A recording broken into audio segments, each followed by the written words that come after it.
दोस्तों, मैं रवि, आपका डीडी क्लासेस में एक बार फिर से स्वागत है हिंदी के एक नए अध्याय के साथ।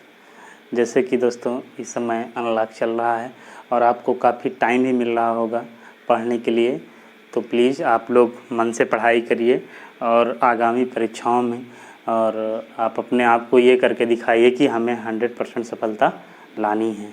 ठीक, तो दोस्तों आइए शुरू करते हैं। आज का हमारा जो चैप्टर है वो है अव्यय। क्या है? अव्यय। जैसे नाम से ही स्पष्ट है, अव्यय। अव्यय मतलब जो खर्च ना हो सके। तो यहाँ खर्च ना हो सके का मतलब नहीं होगा दोस्तों। कहने का मतलब इसका ये होगा कि जिन शब्दों का कोई सार्थक खंड न किया जा सके वे हमारे क्या होंगे? अव्यय होंगे। ठीक, यहाँ खर्च हमने एक आपको मोटा मोटा इसलिए लिखा दिया है कि जो खर्च ना हो सके, कहने का मतलब जिसका कोई सार्थक खंड ना हो सके वो क्या कहलाते हैं? हमारे अव्यय कहलाते हैं। तो दोस्तों आइए देखते हैं अव्यय की डिफिनेशन। ठीक, तब आपको ज़्यादा समझ में आ जाएगा अव्यय की डिफिनेशन।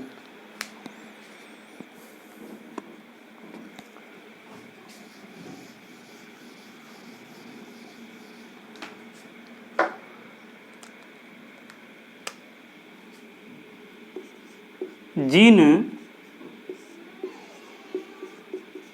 शब्दों के रूप में लिंग, वचन, कारक के कारण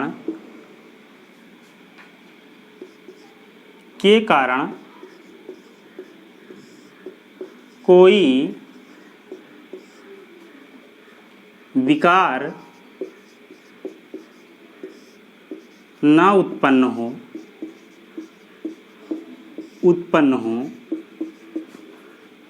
उसे अव्यय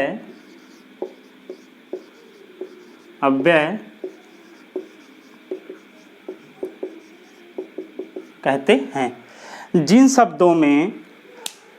जिन शब्दों के रूप में लिंग, वचन, कारक के कारण कोई विकार ना उत्पन्न हो उसे अव्यय कहते हैं। जैसे देखते हैं उदाहरण, जब मैं जाऊंगा तब वह आएगा। जब मैं जाऊंगा तब वह आएगा। जब मैं जाऊंगा, यहाँ आपका अव्यय क्या हो जाएगा कि जब। क्या हो जाएगा? जब। मैं समझाने की कोशिश कर रहा हूँ तो आप लोग समझिए भी, क्योंकि जिन शब्दों के रूप में, यानी जिन शब्दों के रूप में लिंग, वचन, कारक के कारण कोई विकार न उत्पन्न हो उसे अव्यय कहते हैं। जैसे जब मैंने लगा दिया तो क्या इसके मैं में यानी कर्ता में और फिर क्या क्रिया में क्या कोई परिवर्तन हुआ? यानी जब मैं जाऊंगा तब वह आएगा। ठीक दोस्तों, आप इसको नोट डाउन कर लीजिए। आगे चलते हैं, अव्यय कितने प्रकार के होते हैं। आपका प्रश्न जो होगा वो डिफिनेशन से नहीं होगा। मैं आपको हमेशा बताता हूँ कि जो हमारी कॉम्पिटिटिव एग्ज़ाम होते हैं वो डिफिनेशन ना के बराबर होता है, बल्कि इनके प्रकार को, इनके भेद को, इनके रचना या बनावट के आधार पे ही क्वेश्चन पुटअप करता है। ठीक, तो आइए देखते हैं दोस्तों इसके प्रकार, अव्यय के प्रकार।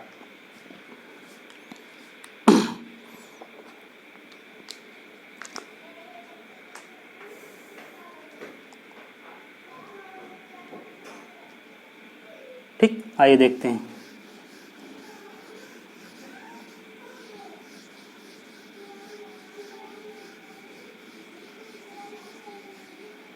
अव्यय कितने प्रकार का होता है? 4 प्रकार का होता है। अव्यय कितने प्रकार का होता है? 4 प्रकार। अव्यय कितने प्रकार? 4 प्रकार के होते हैं अव्यय। नंबर 1 क्या होता है आपका क्रिया विशेषण, समुच्चय बोधक, और क्या होता है क्रिया विशेषण, समुच्चय बोधक, संबंध बोधक और विस्मयादि बोधक। ये आपके 4 होते हैं, बट अव्यय में ही हम एक अलग पार्ट पढ़ते हैं, उसको बोलते हैं निपात। तो निपात हम आपको अलग से बताएंगे, और जब एग्जाम में आ जाए कि अव्यय कितने प्रकार के होते हैं तो आप निपात को निगलेक्ट कर दीजिएगा, ऑप्शन लगाइएगा 4 प्रकार। अव्यय कितने प्रकार के होते हैं 4 प्रकार। नंबर 1 है आपका क्रिया विशेषण। नंबर 2 है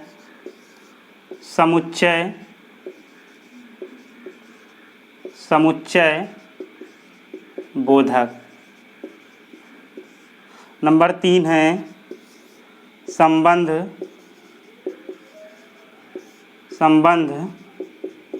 बोधक। नंबर 4 है विस्मयादि बोधक। ठीक, ये हमारे 4 जो हैं अव्यय होंगे दोस्तों।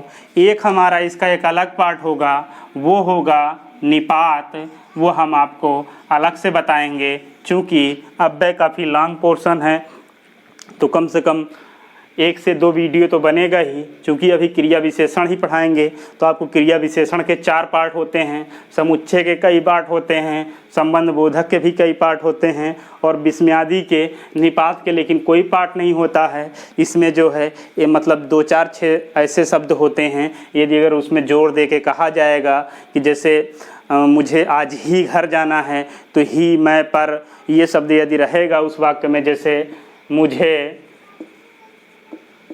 आज ही घर जाना है, आज ही घर जाना है। निपात हमारे वे शब्द होते हैं जिन शब्दों में, यानी कहने का मतलब जिन वाक्यों में जोड़ दिया जाए, यानी किसी शब्द का प्रयोग करते हुए, वे हमारा निपात होता है। बट आपको हम डीपली दूसरे वाले वीडियो में बताएंगे, लेकिन एक मोटा मोटा हम बता दे रहे हैं कि निपात क्या होता है। ठीक, आइए देखते हैं दोस्तों क्रिया विशेषण। आप इसको नोट डाउन कर लीजिए, ये हमारे 4 अव्यय हैं, आप इनको नोट डाउन करिए। ठीक, तो आगे चलते हैं हम।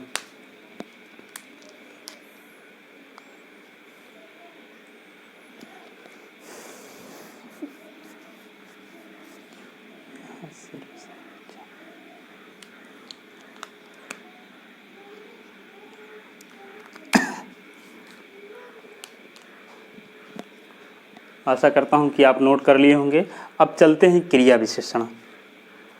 क्रिया विशेषण जैसे शब्दों से ही स्पष्ट है दोस्तों कि क्रिया विशेषण कहते किसे हैं। जो शब्द यानी जो अव्यय शब्द क्रिया की विशेषता बताए, वह हमारा क्रिया विशेषण होता है या क्रिया विशेषण कहलाता है। जैसे राम धीरे धीरे चलता है। राम कैसे चलता है? धीरे धीरे चलता है। तो चलने की प्रवृत्ति क्या है? चलना हमारी क्या होगी? क्रिया हो गई। बट कैसे चलता है? धीरे धीरे चलता है। तो वही हमारी क्रिया की विशेषता बता रहा है, तो वो हमारा होगा क्रिया विशेषण होगा। ठीक, आइए देखते हैं दोस्तों क्रिया विशेषण कहते किसे हैं, इसकी डिफिनेशन लिखते हैं हम। एक चीज़ है दोस्तों, देखिए मैं पढ़ा रहा हूँ और आपको मालूम होगा कि मैं कितना मेहनत करके पढ़ा रहा हूँ, कि मतलब शायद हो कि दूसरा कोई मतलब ऐसे जगहों पे रहते हुए इस तरह का कार्य कर सकता है। बट आप लोगों का स्नेह है, प्यार है, तो मैं आप लोगों को एक हिंदी का एक बेस्ट एक जो अच्छे कंटेंट हैं वो मैं आप तक पहुंचा रहा हूं। तो आप लोग भी मतलब इसी तरह मेहनत करिए और लगन से लग जाइए कि आने वाले समय में कि जो भी वैकेंसी आएगी आपके लेवल की अगर आएगी, आपके लेवल का मतलब मेरा कहने का मतलब यही है, किसी स्टूडेंट का टारगेट होगा कि मुझे यूपीपी में जाना है, किसी स्टूडेंट का टारगेट होगा कि मुझे CI सब CRPF या अर्धसैनिक बल में जाना है, किसी स्टूडेंट का टारगेट होगा कि मुझे RO निकालना है, तो किसी का टारगेट होगा PCS निकालना है। तो ठीक, तो दोस्तों मतलब आप जो है आप इसी हिसाब से मेहनत करिए, आप इसी हिसाब से मेहनत करिए। और वैसे कहा गया है कि बिना संघर्ष के कोई महान नहीं होता है, बिना संघर्ष के कोई महान नहीं होता है, बिना कुछ किए जय जयकार नहीं होती है, बिना कुछ किए जय जयकार नहीं होती है, बिना संघर्ष के कोई महान नहीं होता है, बिना कुछ किए जय जयकार नहीं होता है। जब तक नहीं पड़ता हथौड़े की चोट, जब तक नहीं पड़ता हथौड़े की चोट, तब तक कोई पत्थर भी लोगों के लिए भगवान नहीं होता है। तो दोस्तों, तो आप ये समझिए कि आपको मेहनत करना ही पड़ेगा। अगर आप एक अच्छे अपने आप को एक अच्छा बनाना चाहते हैं, तो प्लीज़ आप अपने सोने वाले समय से समय निकालिए। आप अपने जो आप सोते हैं, आपका सोने का टाइम कितना, आप जैसे बहुत से स्टूडेंट होंगे वो 10 से सो जाएंगे 6 बजे तक, तो आप इसी से कम करिए दोस्तों, इसी में से कम करिए। आप 8 घंटे मत सोइए, आप जो है ये सोचिए कि मुझे 5 घंटे सोना है। यदि जब हम 5 घंटे सो के सफल हो जाएंगे, तो सफल होने के बाद जितनी भी हमारी निद्रा बाकी होगी, ठीक, उसको हम किसी न किसी तरीके से पूरा कर लेंगे। बट अभी हमारा सपना है कि हम एक अच्छी सी नौकरी करें और अच्छे से रहें और अपने परिवार के अच्छे तरीके से देखभाल करें।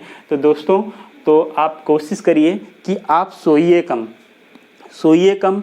और एक चीज़ और, बहुत से स्टूडेंट ऐसे होते हैं, वो कहते हैं कि सर हमारे समझ में नहीं आता है, अब बट पढ़ते हैं तो मुझे याद नहीं होता है और फिर कुछ दिन बाद भूल जाते हैं। तो एक आप टाइम शेड्यूल बनाइए, कि एक आप अपनी समय सारणी बनाइए कि मुझे 3 ही घंटा शाम को पढ़ना है, 3 ही घंटा हमें सुबह में पढ़ना है। बट जो भी पढ़ना है वो इफ़ेक्टिव पढ़ना है, मोबाइल को स्विच ऑफ रखना है, किसी प्रकार का कोई डिस्टर्बेंस नहीं होना है। तभी जाके दोस्तों आपको ऐसा होगा कि आप भूल नहीं पाएंगे।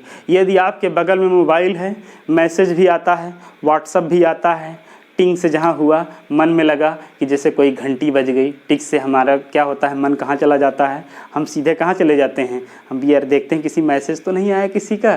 तो उसमें जो है लोग इधर उधर की बातें भी सोचने लगते हैं। तो कहीं ना कहीं वही स्टूडेंट कहते हैं कि सर हमको समझ में नहीं आता है, याद नहीं रहता। तो प्लीज़ आप अपने पढ़ाई के समय अपने मोबाइल को म्यूट रखिए और बिल्कुल ऑफ रखिए, फ्लाइट मोड रखिए, ताकि किसी भी प्रकार का कोई डिस्टर्बेंस पढ़ाई के समय ना हो। ठीक, कोई भी डिस्टर्बेंस पढ़ाई के समय में ना हो। तो वैसे एक चीज़ और है, एक कहावत है कि कोशिश तो अंतिम क्षण तक करनी चाहिए, कोशिश तो अंतिम क्षण तक करनी चाहिए। सफलता मिले या तजुर्बा, दोनों ही चीज़ें क्या हैं, नायाब हैं। यानी कोशिश आप करते रहिए, कोशिश तो मतलब हर क्षण तक करिए, या तो सफलता मिलेगी या तजुर्बा मिलेगा। दोनों चीज़ क्या है, नायाब हैं। यानी दोनों चीज़ों के अलग अलग अपनी क्या है, महत्व है। यदि आप कोशिश कर रहे हैं तो सफल 100% होंगे। DD क्लासेस हिंदी को लेके आपके साथ प्रतिबद्ध है। आने वाले समय में आपको और क्लासें दी जाएंगी, व्यवस्थाएं की जा रही हैं। तो प्लीज़ आप लोग हमारे चैनल को लाइक करिए, सब्सक्राइब करिए और शेयर करिए। ठीक, आइए देखते हैं दोस्तों क्रिया विशेषण।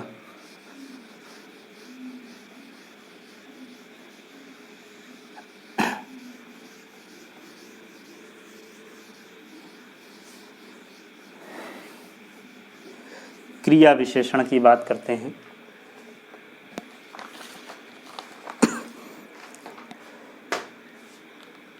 जिस अव्यय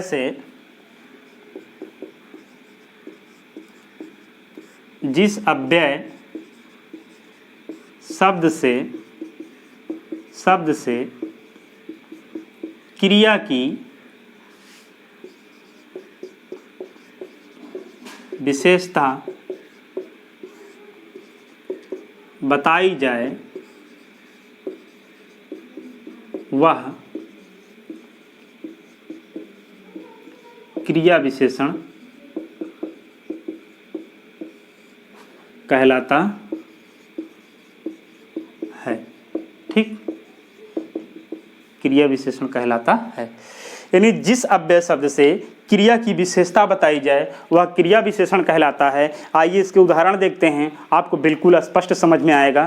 तो आइए देखते हैं इसके उदाहरण। जैसे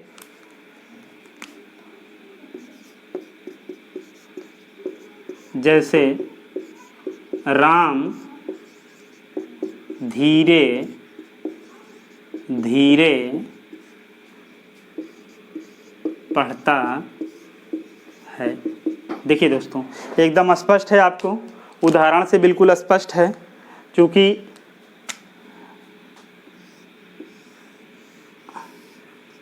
राम कैसे पढ़ता है, कह रहा है कि जिस अव्यय शब्द से क्रिया की विशेषता बताई जाए वह क्रिया विशेषण। क्रिया की विशेषता क्या बता रहा है, पढ़ता तो है बट कैसे पढ़ता है, धीरे धीरे पढ़ता है। राम कैसे पढ़ता है, धीरे धीरे पढ़ता है। ठीक, आइए दूसरा उदाहरण देखते हैं, आपको क्लियर करते हैं दोस्तों। देखिए उदाहरण जितने भी होंगे, जितने भी एग्जाम्पल होंगे, वो आपको परीक्षा की दृष्टि से आपके लिए इम्पॉर्टेंट होगा।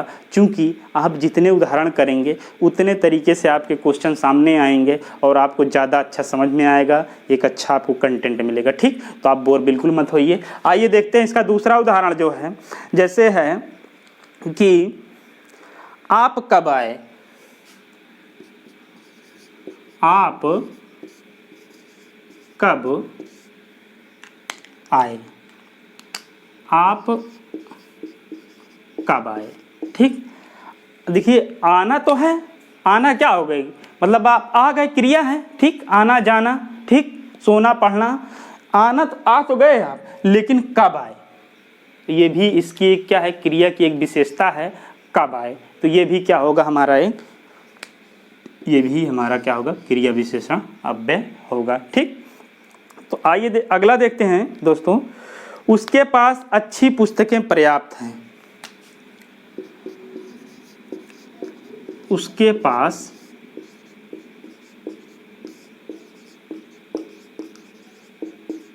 अच्छी पुस्तकें पर्याप्त हैं, पर्याप्त हैं। ठीक, उसके पास, देखिए उसके पास पुस्तक तो है, उसके पास पुस्तक, यहाँ क्रिया की बात नहीं हो रही है, बट ये इसलिए हमने लिखा है आपको एग्जाम्पल, क्योंकि कभी कभी क्रिया का भी बोध नहीं होगा। उसके पास अच्छी पुस्तकें पर्याप्त हैं, ये हमारा एक अव्यय है, ये भी क्या हो गया, एक क्रिया विशेषण अव्यय हो गया। ठीक, तो दोस्तों आप इसको नोट डाउन कर लेते हैं। अब हम इसके तरफ चलते हैं, क्रिया विशेषण के कितने प्रकार होते हैं। ठीक,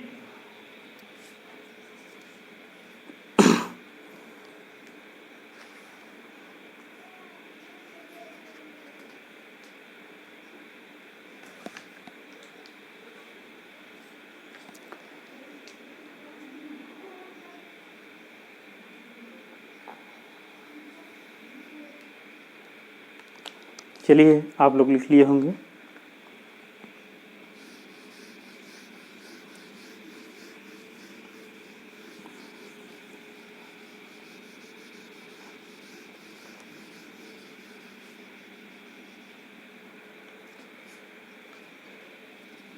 अभी क्रिया विशेषण ही चल रहा है। ठीक,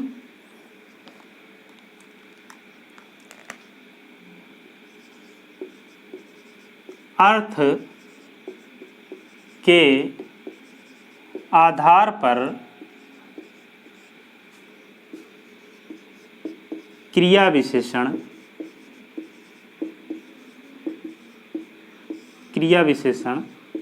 04 प्रकार का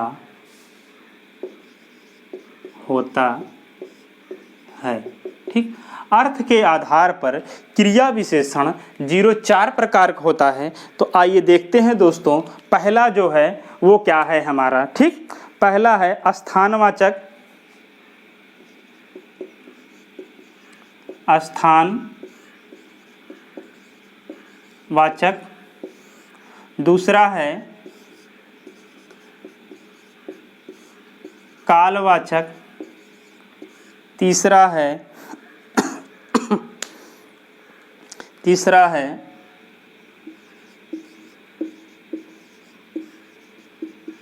परिमाणवाचक, और चौथा है हमारा, तीसरा परिमाणवाचक, चौथा है रीतिवाचक।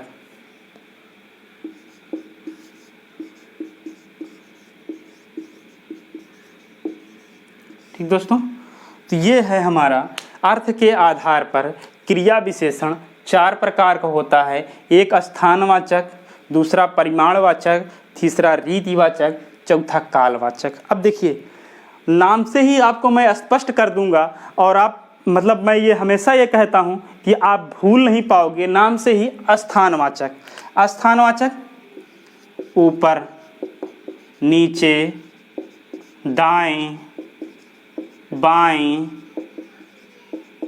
पूरब, पश्चिम, ठीक, पूरब पश्चिम, यहाँ वहाँ आदि। ठीक, स्थानवाचक दोस्तों, इसमें क्या होगा, स्थान का बोध होगा। ठीक, जैसे ऊपर, नीचे, दाएं, बाएं, पूरब, पश्चिम, यहाँ वहाँ। तो जब ये सब शब्द होंगे वाक्यों में, जब ये सब शब्द होंगे, आप बिल्कुल एकदम कंफ्यूज मत होइएगा। आप देखिए किसकी बात होगी, स्थान की बात होगी। ऊपर होगा, कोई चीज़ ऊपर रखी है, कोई चीज़ नीचे रखी है, कोई वस्तु दाएं है तो कोई वस्तु बाएं है। ठीक, मतलब कोई चीज़ पूरब में है, कोई वस्तु, कोई चीज़ पश्चिम में है। तो आप बिल्कुल कंफ्यूज मत होइएगा। स्थानवाचक में स्थान का बोध होगा। ठीक, अब आपका माइंड बिल्कुल ब्लिंक कर रहा होगा कि कालवाचक की बात हो गई, तो कालवाचक का मतलब क्या होगा, इसमें समय का बोध होगा। किसका बोध होगा, समय का बोध होगा। आइए देखते हैं दोस्तों इसके उदाहरण। ठीक, जैसे देखते हैं, आज, आज,